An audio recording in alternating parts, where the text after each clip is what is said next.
हाम्रो गाई गोरु पाल्ने तल्लो लेख हो। तलदेखिको खाल्टोको हरियो चाहिँ मौरी हुन्छ त्यसलाई। ए थाइ खोला पाँच मालिक अहिले चाहिँ उल्लु लेख हो। यहाँबाट यो डाँडा कटेपछि अब के हुन्छ माथि ल्याउँछ। यहाँ देउराली पनि छ।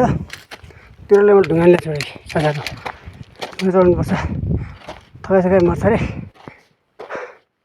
तर उल्लु लेख चाहिँ पुरै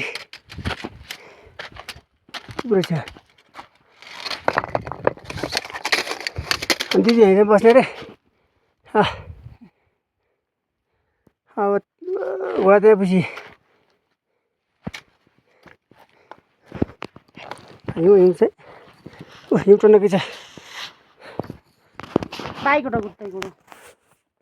जाने हामी पुऱ्याउनु नि हो।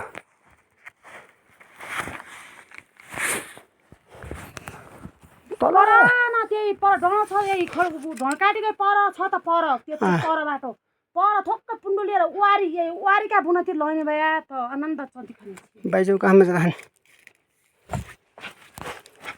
यहाँ तल हिउँ पनि छ। टोललाई हिउँ पनि देखाउँछु तपाईँहरूलाई।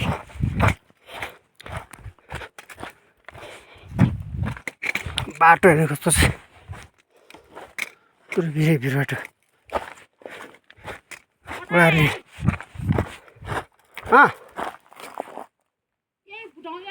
लिनु पर पोरी मेला लागेपछिदेखि मेला ओडातिर आउने बाटो खिरपानी बुन भयो नै। ल रहेछु हो त खिरपानी बुन लाए। ल तिमीले घोडालाई पनि खिरपानी लाउने भने त हेरेर खिरपानी मेन्टाउँछ। घोडाहरू आफै गइरहेको छ नि फेरि। यो हिउँ चिपाक्लो हिउँ पर्छ कि यहाँ हिउँ त जाडो महिनामा भनेपछि साउनसम्म गएको छैन। असारसम्म गएको छैन। अझै साउनसम्म रहन्छ। करिब असोजमा चाहिँ यो हिउँ अलिअलि सकिन्छ। असोज अनि कार्तिक फेरि कार्तिकबाट फेरि सुरु भइहाल्छ हिउँ। यहाँबाट चाउलिया लाग्नु हुन्छ यसलाई। बाटो कस्तो जोखिम छ यार। यसमा 1 क्विन्टल 1.5 क्विन्टल बोकेर हिँडिन्छ घोडा खचरले। मान्छेहरूले चाहिँ अब 50 केजी 60 केजीसम्म यहाँबाट भारी बोकेर हिँड्नुपर्छ। जडीबुटीहरू खन्ने ठुलो भण्डार हो यो। पहिला त अति बढी पाउँथ्यो। आजकल चाहिँ बिस्तारै यो जडीबुटीहरू सर्टेज हुँदै गइरहेछ। पहिला यो पाखाभरि नै हुन्थ्यो।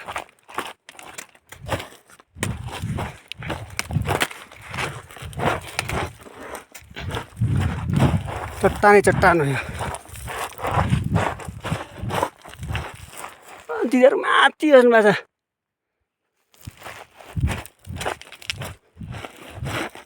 दिदीलाई टाउको दुखिरहेको छ अरे। मलाई टाउको दुखिरहेको छ। अल्टिच्युड भएर होला। टाउको रन टाउको के माथिको दुइटा यो साइड दुइटापट्टिको फन गरिरहेको छ मेरो। अरू चाहिँ के भएको छैन चाहिँ। ल अझै अहिलेसम्म हिउँ छ भनेपछि यो कति होला के। ओ माई गड। यासागुममा पनि यस्तो हिउँ हुन्छ। कतिपय त हामीले यस्तो यासागुममा खोज्दाखेरि यस्तो हिउँहरूलाई यसरी हटाएर खोज्नुपर्छ।